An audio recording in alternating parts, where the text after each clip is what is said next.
Hey guys, thanks for tuning in. I'm glad you're here. I'm Jimmy, we're making it work. This is going to be a tool haul video. I got a couple of things. I heard Home Depot was clearing out the Estwing tools, hammers and pry bars and things that they make. I'm not sure why. The rumor is that they just couldn't reach a deal on their contract and Estwing wanted to raise their prices. Home Depot said no thanks. So they're not carrying it anymore. So a lot of people made a big deal about it. An American-made company being kicked out of Home Depot. It's not fair. Well, anyway, I ran down there and I grabbed a couple of, they only had a few Estwing items left. I got there within a couple of days of hearing it, and there was literally probably 15, 16 racks empty. And I found a couple of things still there hidden among other brands that weren't really easy to spot. So I found them. And I got a couple other things I wanted to show you guys too. Stay tuned, let's do it. All right guys, one of the first things I got, I thought was something I really might need. Actually, we worked on a electric smart car not too long ago, and to change the humidifier or dryer for the batteries, it had a container or cartridge, if you want to call it, that had a pretty large Torx bit. None of my Torx bits went big enough, so I found this set on the gear wrench truck. I bought it from a gear wrench dealer, Dale. Honestly, I can't say exactly what I paid. I got to look on my receipt. I think it was about $78. It's another one of those things I could probably have bought it cheaper online, but I try to support my tool guys when I can, and it makes sense, and it's not a crazy difference. I've been burned a couple of times doing it, but I try to keep doing it because I just feel like we have a long-term relationship, so he takes good care of me. If one of these things break, he'll get it warranted, no problem. So this set here is Vim Tools IMPTX 800. It goes from T70 up to T100. It does the Lamborghini wheels, the dryers on smart electric cars, things like that. You can see it goes actually pretty crazy large. It's almost the size of, I'd say, about a 19mm socket outside diameter. And it's a security bit too, which is kind of crazy. I'm guessing that that's a requirement on some of them things. And it's so big that I doubt this is going to matter. It's so gigantic. It's not going to be fragile like it is with like a T30 or T25. The T80 gives you a good idea. I got a pretty thick thumb, so we'll see how this set works. These are impact too, made to be used on an impact gun. But when I worked on that car the other day, it was a T90. Actually, Joe was working on it. I was helping him. The T90 is the size that fits those dryers on the smart electric cars, and it worked pretty great with that.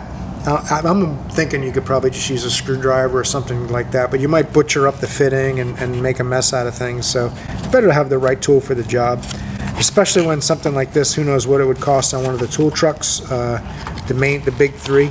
Buying it off my gear wrench guy in the $70-something range. And if nothing else, buying it made it so I'll never need it again, because that often happens. Anytime I buy a specialty tool and I wish I had it to do a job, then I end up not needing it ever again. But we'll see what happens.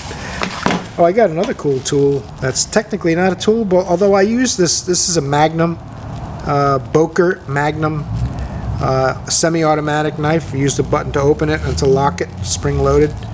I've had this knife now for a couple of years at least. The blade gets dull really quick on this thing, so I wanted to try something else. So I got me a new knife, and I'll show you guys what that is. I got this from Cold Steel. They're a dealer that does a lot of knives, and they started off years ago selling cheap stuff, and they got a little bit of a bad reputation at first, but little by little they turned that around and started selling quality knives along with the cheap knives. If you don't want to spend a lot of money, you have a tight budget, you can get something inexpensive to play around with first and figure out if you really need to have a knife with you and things like that. But as a mechanic, I'm constantly cutting open boxes, cutting off hoses, things like that. So I wanted to try this. It looked like a pretty decent deal. It was around 50 bucks. It's called the Crawford 1. But there's something cool about it too that I got done. I didn't know it was something you could do.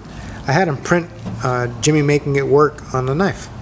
So I said, you know what? I'm going to try it out. They actually put it on the box too, which is kind of cool. Show you guys what this thing looks like. Now this doesn't have a spring-loaded assist. This is a flip knife, and this is a composite material. It's not aluminum. They're composite ones I wanted to get. They're about 90 bucks for something similar to this. I like the size, as you can see, compared to my other knife. It's just the size that works for me. This one, you pull this lever to flip it open. then you see my logo, Jimmy Making It Work on there. Does that show up on camera? Might be hard to see with the light right there, but there it is, Jimmy Making It Work. So, pretty cool knife. I'm hoping that this blade will stay sharp longer. It's not something you're going to shave with. It's not crazy sharp, but it's all about, for me, it's how long it stays sharp. Because I'll sharpen my Boker Magnum, and I'll open a few boxes, cut one piece of hose, and it's dull. And I have to sharpen it again. That knife's going to go away quick. It's got a lock too, if you want to make it so you can't accidentally close it on yourself and hurt yourself. So the lock will help with that. And then this is the safety so that it will close. And it's got a belt clip too, so I'm switching to this knife now. It opens pretty quick and easy without the spring assist. Doesn't really have to have it, I suppose. So we'll see how it goes with this knife. Let me show you guys what else I got. Another thing I got, Home Depot had about 6 of these left in a box. Estwing. I told you that Home Depot was getting rid of that line for some reason. So I said, you know what, I'm going to get some. And when I pulled it out of the box, I saw that it says Made in Taiwan. And everyone was making a big deal there that Home Depot was kicking out an American company. But the American company is making a lot of stuff in Taiwan because there's more profit that way. You know, if they have the brand recognition and they can sell a product based on the fact it's an American company that's been around for 100 years, and they can sell some stuff that's made in Taiwan at a premium price, there's more profit, right? I mean, that's simple business logic. So it even says it on this side. Warning. Does that show up on camera? Warning, wear safety goggles, made in Taiwan. I don't know if they want to warn you about both. But Estwing Manufacturing, Rockford, Illinois, 61109 USA, made in Taiwan. There's nothing wrong with Taiwan tools. People used to criticize Japanese-made tools when I was a kid. Then they criticized Taiwan-made tools, and now they criticize Chinese-made tools. But now all of a sudden, Japan and Taiwan aren't so evil.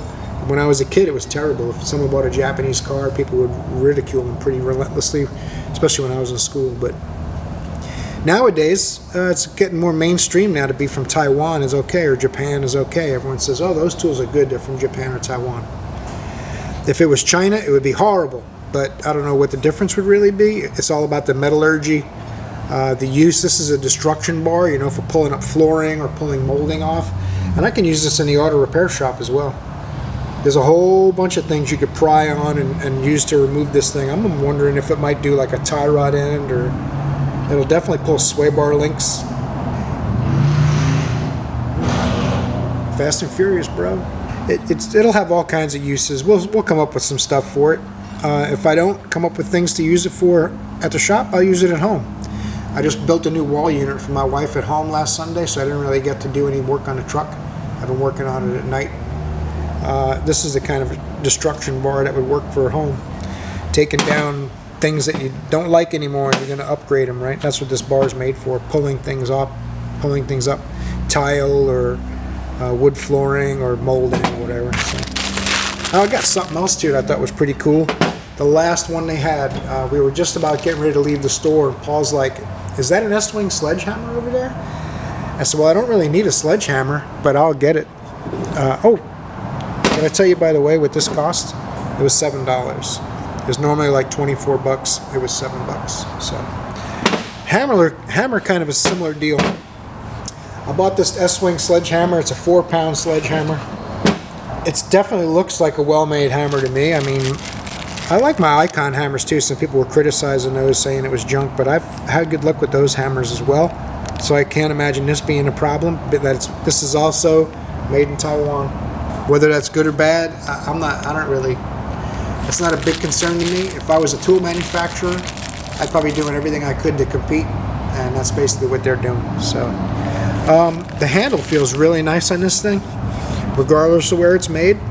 This is a fiberglass handle with a soft rubber coating. They call it a shock resistant handle. We'll see how it works. This is a pretty heavy hammer. 4 pounds for something that's about, I'm going to say this is 16 inches long with a 4-pound sledge head on it. This thing ought to be able to take some things out. Torx. So the part number on it is MRF64E, and this was normally, I believe it said $29 on the shelf. I got it for $8 on clearance. They're like, get them out of here, we don't want it. So $8 instead of $29. That's, I mean, I don't even need a hammer, but I'm like, $8, I'll get it. When I was walking to the register, I saw this imperfection in it too. So I'm like, well, they missed that imperfection, but I mean, it's a hammer, does it really matter? The other side doesn't have any of that. So I can see where the machining, where they were turning this, like on, I don't know if it was a mill, but it kind of ends right there. It's kind of, should be more uniform, I would think, but I mean, I can't say it's bad quality. It's definitely clear coated. There's like a clear coat on here that's going to get destroyed in no time once you start swinging it and stuff. I haven't decided what I'm going to do with it yet, but we will see. Pretty happy to get one for $8. I mean, you can't, I think I bought my DeWalt hammer, was like $23 about 6 years ago. And someone was talking about hammer quality and stuff on one of the videos I saw. I think it was a Den of Tools or something, and they were talking about hammer quality. And I have hammers from when I was a teenager that are, you know, 45 years old, and they're cheap hammers and nothing happens to them. I broke one wood handle and had to have a wood handle replaced, so I'm not sure hammer quality. You're smashing stuff with it. If it smashes stuff continuously, then it works good, right? That's all that really matters. Other than comfort. And honestly, this handle feels really nice. It's quite a bit heavy for its length, so we'll see how that goes, but the handle feels nice, and if you're comfortable and you can swing it without too much fatigue, that's the whole point of having a better handle and a more comfortable handle, is less fatigue so you can do more work, right? So that's it. That's my tool haul for today. Alright guys, I hope you enjoyed that little tool haul. Oh, by the way, I'm wearing a shirt my wife makes. If anyone's interested in the shirts, I'm still trying to work that out. YouTube made it, changed it from 10,000 subscribers to 20,000 before you can have a YouTube store this year. So if you guys want to go in and subscribe, get me to 20,000, then I could have a YouTube store. It'd be a lot easier to order these. The way I'm doing it now is if you email me, I send you the information. You tell me sizes and colors you like, and she custom makes them by order. That takes her just about 2 or 3 days, sometimes 4 days, to get the shirt and make it for you. We keep a lot of shirts in stock too, so if you're interested, the email is down below. It's jimmymakingitwork@yahoo.com. It's down below in the description. If you click show all, it'll open the description box up and show you more information, stuff about my Amazon store and things like that. So I hope you enjoyed this little tool haul. Mostly the Estwing stuff I found really interesting. I wanted to pick some up when I heard Home Depot was closing them out. And then the knife, we'll be using that in the day in the shop, and the other tools. I use all these in my day in the shop. You guys will see how that goes. We'll see if there's a difference between Estwing and Icon. We'll see. I'm not expecting much. It's a hammer, you know. Some guys are buying $200 hammers, and I don't see it. But that's just me. You know, there's no right or wrong. You do what you like, and everyone rows their own boat, right? So I appreciate you guys watching. I hope you got something from this little tool haul. It's been my pleasure. Maybe you'll torque the like button for me. It really helps the channel out a lot. Leave me a comment about your experience with Estwing tools or Home Depot or any of those kinds of things. I'd like to hear what you think. So I hope I see you guys in the next video, because you're awesome.